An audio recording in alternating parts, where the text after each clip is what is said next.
Hej, medveď! Tieto zábery nám poslal náš divák. Ako napísal, s medveďom si chcel len trochu pokecať. Počuješ ma? No čo chodíš? Hladný Maco ale zjavne mal chuť na kadečo iné, len nie na klebetenie. Tak ja to považujem za zbytočnú reakciu. V tomto prípade vôbec nemusel kričať, ani vôbec nič nemusel hovoriť. Medveď bol totiž ďaleko a ak by sa muž neozval, mal by ho tak povediac na háku. Počuješ ma? Iná by bola situácia, keby medveď išiel proti nemu. Ideš desík medvedisko.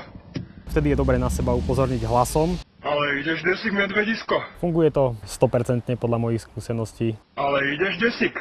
Nevylučujem, že v tom strese človek môže začať spievať, recitovať, ale zase nemusí to byť Hviezdoslavov Kubín. Keď vám od strachu zdrevenie jazyk, skúste aspoň nohou šuchnúť o zem. Ideálne je naozaj, ale aspoň čosi povedať. Pomaly sa otáčať, medveďa periférne sledovať a keď sa začne vzdialovať, môžeme odísť. A je to aktuálne už teraz. Macovia sú po zime opäť na scéne. Ide to.